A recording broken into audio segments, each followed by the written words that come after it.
In the year 10,191, the human race is capable of advanced space travel and visits all kinds of places in the universe. Each planet is a different nation with houses ruled by dukes, but they're all part of the same empire.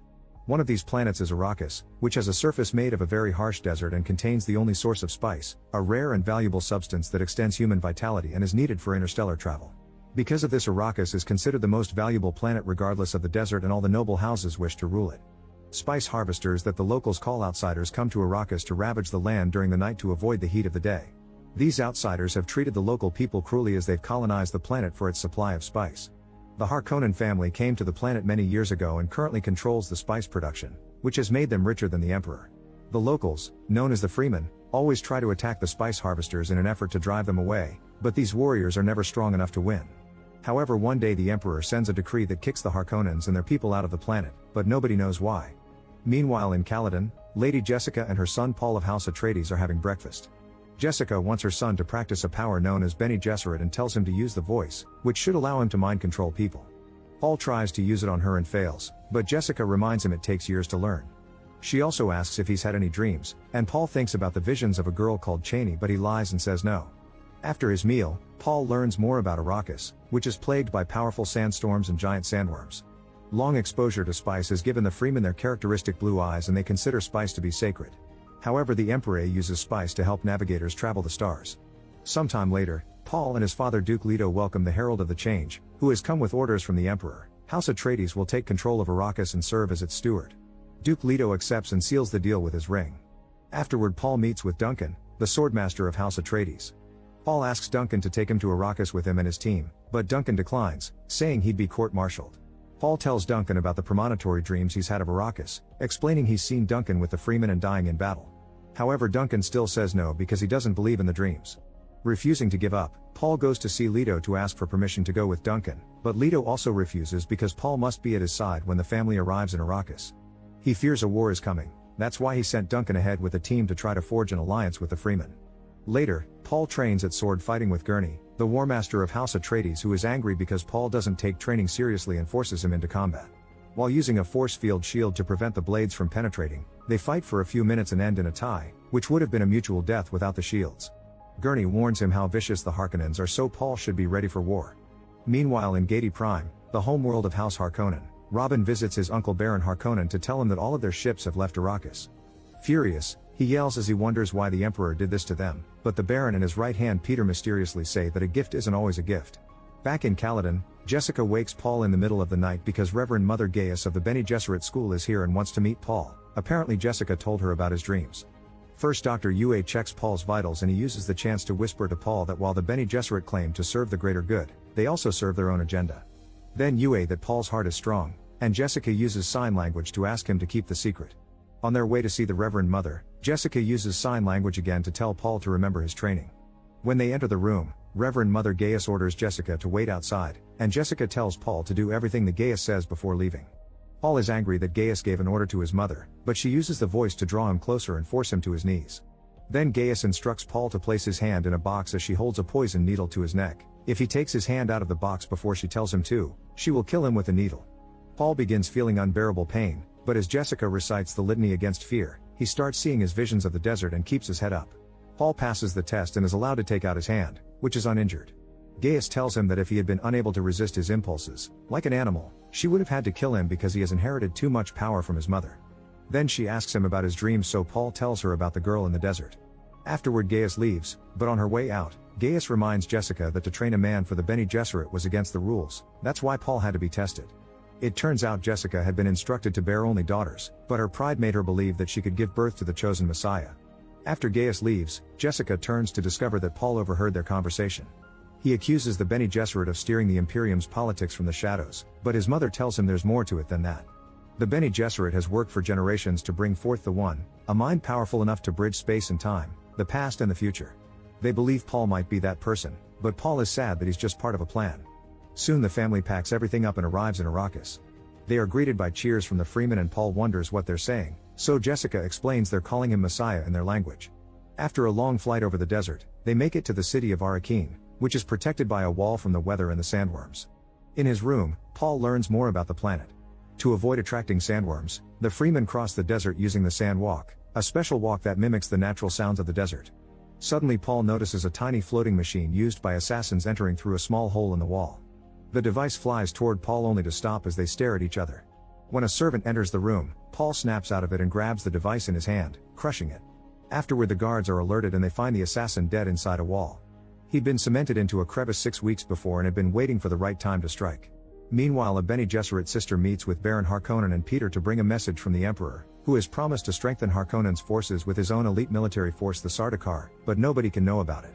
The sister also tells them that they may kill Leto, but that Jessica and Paul must be kept alive. Harkonnen gives his word that he will not harm them, but after she leaves, the Baron tells Peter to kill the whole family anyway. Sometime later, Leto and his council decide they will have to inspect the spice silos because it seems they were sabotaged by the Harkonnens, so they'll have to wait for the Judge of Change to oversee the process. At that moment Duncan arrives and tells them about his mission. He lived with the Freemen for 4 weeks and learned that there are millions of them on Arrakis, some located in tunnels below ground that Harkonnen didn't know of.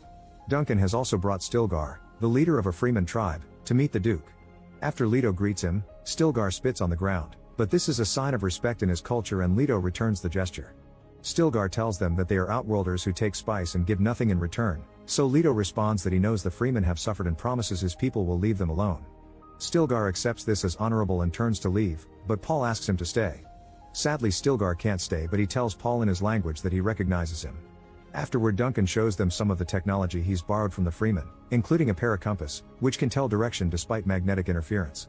Sometime later, Leto and his people meet the Judge of Changer Kinds, and her attitude almost gets her killed by the guards. She proceeds to inspect the still suits they're wearing to make sure they're in good condition, otherwise they won't survive in the desert. Suddenly Kynes notices the way Paul is wearing his boots in a non-standard fashion and asks who taught him to do it, but he says it just felt like the right way. Then Kynes takes them to see the harvesting fields aboard 3 aircraft. A harvesting crawler is harvesting spice from the surface while a spotter is on the lookout for sand waves that indicate worm activity. The worms travel deep but they're attracted by noise and vibration. They can't use shields because those attract worms too. At that moment Leto spots a sand wave and Kynes calls for a carryall to retrieve the crawler.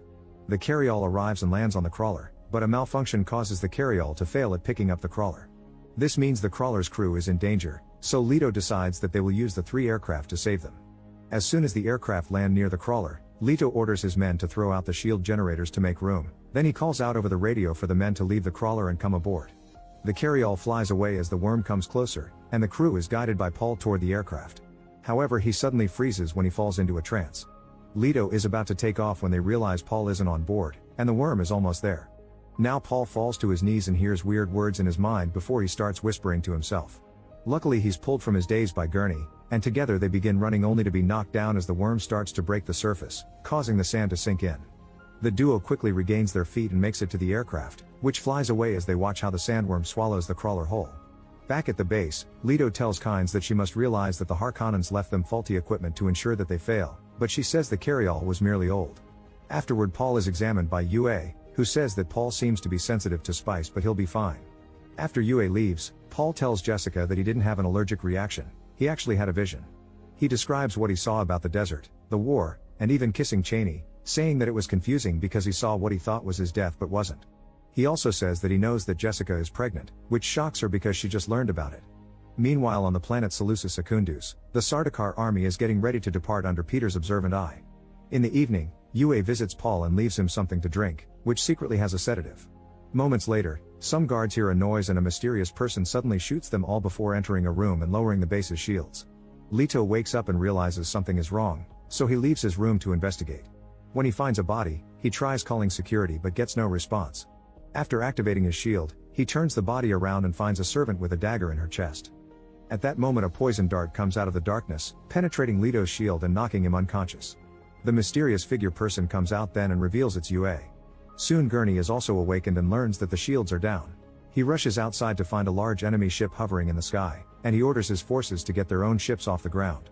Explosions begin going off all over the place as the enemy forces bomb the base while anti-aircraft weapons return fire. Enemy transport ships land and disembark soldiers, so Gurney and his men rush to fight them hand to hand. At the main steps, a group of Atreides men is keeping the invaders at bay, but suddenly they're surrounded and annihilated by Sardaukar. Back to Leto, he wakes up but can't move. Yue explains that he's made a deal with the Baron to turn Leto over because the Harkonnens have his wife hostage.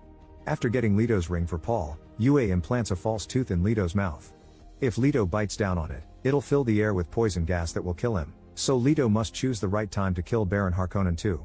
While Robin gathers all the Atreides prisoners to kill them, Duncan sneaks around and kills a bunch of enemies before checking the noble family's rooms, only to find them empty. He immediately runs outside and kills any enemy on his way until he manages to escape in an aircraft. Meanwhile, it's revealed Paul and Jessica have been kidnapped and are being taken away in an aircraft. The Harkonnen men discuss getting naughty with Jessica, and when Paul warns them not to touch his mother, they just smack him. Ignoring his mother's signed warnings, Paul tries using the voice on the men, but it doesn't work. The soldiers decide they're far enough into the desert so they'll throw Paul out, and a desperate Jessica signs to Paul to use the right pitch. Concentrating, Paul uses the voice again and this time it works. The soldier removes Jessica's gag, allowing her to use the voice to make him kill all the other soldiers and release her, then she kills him too and frees her son. Soon the aircraft lands in the desert, but the enemy manages to cripple it remotely, so Paul and Jessica can only watch how the city burns in the distance. Then they find a survival kit with a note from Yue saying this kit has an Atreides beacon. Paul also finds his father's ring in a tent. Sometime later, Leto wakes up in the presence of Baron Harkonnen. Yue also arrives and asks for his wife to be freed, but the Baron floats over and kills Yue instead. Then Harkonnen tells Leto that his family is dead and that his house has fallen, causing Leto to start whispering. The Baron activates his shield and leans in to hear him better, and Leto bites down on the false tooth to release the poison gas. Several guards die while a few run out and shut the door. Afterward, men in protective suits enter the room and discover the Baron is alive on the ceiling. Back to Duncan, he lands his aircraft and finds Kynes and yells at her for not warning them, but Kynes says she's a judge and must stay neutral. However, Duncan points out that House Atreides was sent to Arrakis to die, so there's no neutrality here. Out in the desert, Paul and Jessica hide in the tent while the Atreides beacon sounds regularly. Paul accidentally absorbs some spice and has another vision of Chaney, who shows him a great battle in which Paul is fighting in a full suit and has blue eyes. Suddenly he becomes agitated as he tells Jessica that he sees a holy war spreading across the universe, fought under the Atreides banner. When Jessica tries to calm him down, he reacts angrily, telling her that the Bene Gesserit made him a freak. She tries again and manages to hug him as he says he knows his father is dead. Suddenly the beacon alerts them of something upcoming, so the duo leaves the tent, which has been covered in sand. At first they think a mouse caused the alarm, but at that moment an aircraft lands with Duncan and Kynes, and Duncan kneels for Paul as he calls him Duke. Eventually they arrive at an old ecological testing station where they can hide from the incoming storm. Paul tells Kynes that the great houses fear precisely what just happened to the Atreides, and only together they stand a chance against the Empire. When he mentions that the Freemen believe in the Messiah, Kynes says this is just superstition, but Paul begins mentioning things about her he shouldn't know and says that he's seen her dream. He also says that as Emperor he could make Arrakis into a paradise. At that moment the enemy finds the station and a battle starts between them and the Freeman guards. Duncan hears the noise and opens the door to find the battle in the hall, so he salutes Paul before going out to join the battle, locking the door behind him. Duncan fights with amazing skill and brings down a few men, but sadly he's outnumbered and eventually falls. Meanwhile Kynes makes Paul and Jessica follow her through a back door. The enemy soldiers fire through the locked door, so the trio has to dodge the attack as they run. Suddenly Duncan reveals he's alive and attacks the soldiers, giving his friends a chance to escape before he dies for good. Once outside, Kynes tells Paul and Jessica to escape in the aircraft, giving Paul advice on how to fly through the storm and find the Freeman. Sadly there's no room for her to come too. As the duo flies away, Kynes plants a thumper that sends vibrations to attract a sandworm that she intends to ride. Unfortunately she's found and killed by Sardaukar soldiers, but before she dies, she bangs on the ground. The sandworm soon arrives and swallows them. Meanwhile the enemy chases after Paul and Jessica and shoots missiles at them, but Paul flies into the sandstorm and the missiles can't track them anymore. However, the storm starts damaging the aircraft, so Jessica recites the litany against fear and Paul has a vision telling him to let go. Paul releases the controls and lets the storm guide the aircraft, but when they make it out, the wings fall off and they make a crash landing. Thankfully they survive, and after putting on the still suits, they begin wandering to find the Freeman. When they stop to rest, Paul has another vision of Chaney, who tells him to face his fears. He also sees another Freeman in the vision who tells him that he has much to learn. Using Duncan's paracompass, Paul and Jessica keep on going, and Paul teaches Jessica the sand walk to avoid attracting worms. Moments later, they accidentally step on drum sand which makes a noise and gets the attention of a worm. The duo runs away as the creature chases after them, but suddenly, someone activates a thumper that attracts the sandworm's attention away from them. They climb on some nearby rocks for safety and discover they're surrounded by Freemen, who set up the thumper. Stilgar is among them and tells his people not to touch Paul, however Jamis says the boy looks like a weakling and can't be the Messiah if he needs rescuing. Stilgar explains that Paul is young and could learn their ways, but Jessica is too old and can't come with them. The Freemen immediately attack, but Jessica is a great warrior and captures Stilgar, putting a knife to his throat. The Freemen back off and Jessica lets go of Stilgar, who accepts they both can come. Suddenly Paul hears a voice and discovers that Cheney is there, telling him she doesn't believe he's the Messiah. They should get moving, but Jamis objects to taking the strangers with them and challenges Jessica to a fight. Stilgar says Jamis can't challenge a priestess, so Jamis asks who will fight in her name and Paul volunteers. As they prepare for combat, Paul has another vision of him losing while a voice says that Paul must die for the Messiah to rise. Cheney comes over and tells Paul that she wants him to die with honor, so she lends him a blade made out of worm teeth. Then Paul and Jamis begin to fight. Paul quickly gains advantage and puts his blade to Jamis's throat, asking him to yield because he's never killed anyone before. Stilgar says there's no yielding and that one of them must die. Jamis fights ferociously, but again and again Paul overpowers him without killing him. When a vision suddenly takes over Paul's mind, Jamis knocks him down. However, Paul is finally accepting his destiny and gets up to deal a killing blow. Afterward, Stilgar says that Paul is one of them now, while Jessica insists that Paul needs to get off the planet. However, Paul disagrees, saying that his father came to Arrakis not for spice or riches, but for the strength of the Freemen. He says that his own road leads into the desert and that if the Freemen will have them, they will come. As the group heads into the desert, Paul and Jessica watch a Freeman ride a sandworm using hooks. Then Cheney tells Paul that this is only the beginning. Make sure to subscribe and turn on notifications so you can watch more videos like this. Thanks for watching.